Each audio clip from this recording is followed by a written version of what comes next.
గోదావరి పుష్కరాలకి ఇక్కడే మా మంత్రి నారాయణ గారు కూడా ఉన్నారు. దగ్గర దగ్గర 1200 కోట్లు ఒక మున్సిపాలిటీలో ఖర్చు పెడతారు. రోడ్లు వేస్తాం. మళ్ళీ ఈ ప్రాంతాన్ని ఒక మంచి నగరంగా తీర్చిదిద్దడమే కాకుండా ఈ ప్రాంతంలో టూరిజాన్ని అభివృద్ధి చేయడానికి ఎన్ని అవకాశాలు ఉన్నాయో అన్ని అవకాశాలు ఉపయోగించి ప్రమోట్ చేస్తామని చెప్పి కూడా నేను మీకు తెలియజేస్తున్నా. అయితే నేను ఒక్క విషయం మీరు గుర్తుపెట్టుకోవాలి. మంచి చేస్తే నేను కూడా స్వాగతిస్తాం. ఒకవేళ మేమేమైనా పొరపాటు చేసి విమర్శిస్తే సరిదిద్దుకోవడానికి సిద్ధంగా ఉన్నాం. కానీ ఈరోజు రాష్ట్రంలో జరిగేది మీరు చూస్తే ఎక్కడా సమస్యలు లేవు. వీళ్ళకి ఏమీ చెప్పలేరు, విమర్శించలేరు. దీనికోసం కులాల మధ్య మతాల మధ్య చిచ్చు పెట్టే పరిస్థితికి వస్తున్నారు. మొన్నటి వరకు రాష్ట్రంలో గంజాయి పెంచే పరిస్థితికి వచ్చారు. ఏజెన్సీ ఏరియాలో గంజాయి పంటను పండించే పరిస్థితికి వచ్చారు. ఈ ప్రభుత్వం చాలా స్పష్టంగా ఉన్నాం. ఎవడైనా గంజాయి తాగి బయట వస్తే అదే చివరి రోజుగా గంజాయి బ్యాచ్ను అణిచేయడానికి ఈ ప్రభుత్వం సిద్ధంగా ఉన్నామని మరొకసారి మీ అందరికీ విజ్ఞప్తి చేస్తున్నా. ఈగల్ టీమును పెట్టాం. ఇంకో పక్క బ్లేడ్ బ్యాచ్లు కూడా రౌడీజం చేసే పరిస్థితికి వచ్చారు. నేను ఒకే మాట చెప్పాను, మా ఆడబిడ్డలకు రక్షణగా నేను ఉంటాను. ఎవరైనా మా ఆడబిడ్డల జోలుకొస్తే అదే చివరి రోజు గుర్తుపెట్టుకోమని హెచ్చరించాం. అమలు చేసి నిరూపిస్తాం. కానీ నాకు వచ్చిన సమస్య రౌడీలతో సమస్య లేదు, బ్లేడ్ బ్యాచ్తో సమస్య లేదు, గంజాయి బ్యాచ్తో సమస్య లేదు. కానీ కొత్త బ్యాచ్ ఒకటి వచ్చింది. ఎవరయ్యా? గొడ్డలి పార్టీ.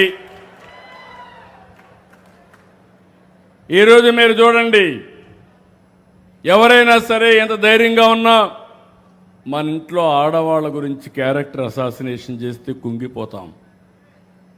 ఇటీవల పవన్ కళ్యాణ్ గారు ఆయన కుటుంబ సభ్యులపైన అసభ్యంగా పెట్టే పరిస్థితికి వచ్చారు.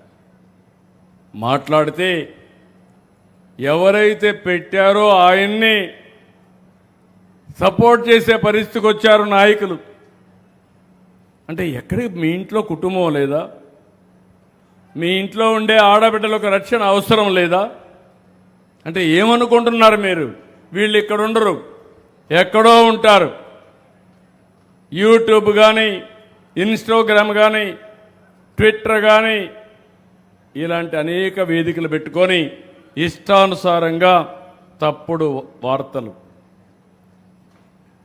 వార్తలు అయితే కండెమ్ చేస్తాం. క్యారెక్టర్ అసాసినేషన్ ఇది ప్రమాదకరమైన పరిస్థితి. నేను అందుకే మిమ్మల్ని కోరుతున్నా, మేము సుపరిపాలన ఇచ్చినంత వరకు నేను ఒకటే చెప్తున్నా.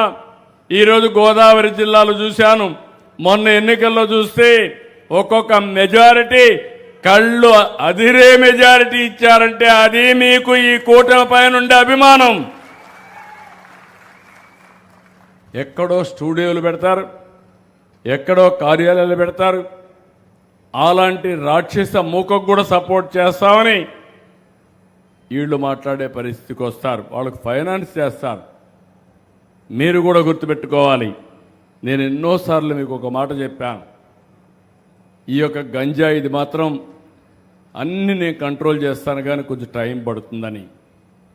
గంజాయికి అలవాటు పడ్డా, డ్రగ్స్కి అలవాటు పడ్డా వాళ్ళు మన చేతుల్లో ఉండరు. వాళ్ళని కంట్రోల్ చేసుకోవాలన్నా కంట్రోల్ చేసుకోలేకుండా అడిక్ట్ అయిపోతారు. అలాంటి వారితో పోరాడి మళ్ళీ మెయిన్ స్ట్రీమ్కి తేవాలని మనం ఆలోచిస్తే అలాంటి వాళ్ళకి పూర్తిగా సపోర్ట్ చేస్తూ ఇలాంటి కార్యక్రమాలు చేసే పరిస్థితికి వచ్చారు. నేను ఒకటే మిమ్మల్ని అందరినీ కోరుతున్నా, గడిచిన ప్రభుత్వం చేసిన తప్పులన్నీ కరెక్ట్ చేస్తూ వస్తున్నాం. 2 ఏళ్ల నుంచి కేంద్రం ఇచ్చే 90 స్కీముల్ని వాడుకోకుండా ఎక్కడికక్కడ నిర్వీర్యం చేశారు. మళ్ళీ నేను అవన్నీ స్ట్రీమ్లైన్ చేసి వాడుకునే పరిస్థితికి వచ్చాం. నిన్ననే పవన్ కళ్యాణ్ గారి మంత్రి దీంట్లో జేజేఎం 28,000 కోట్ల రూపాయలు ఇంటింటికి కొళాయి పెట్టడానికి వస్తే దాన్ని కూడా వాడుకోకపోతే మళ్ళీ స్ట్రీమ్లైన్ చేసి మొన్నే టెండర్లు పిలిచాం. అవన్నీ కానీ వస్తే గ్రామీణ ప్రాంతాల్లో 80 నుంచి 90% వరకు ఇంటింటికి కొళాయితో నీళ్లు ఇచ్చే పరిస్థితి వస్తుంది.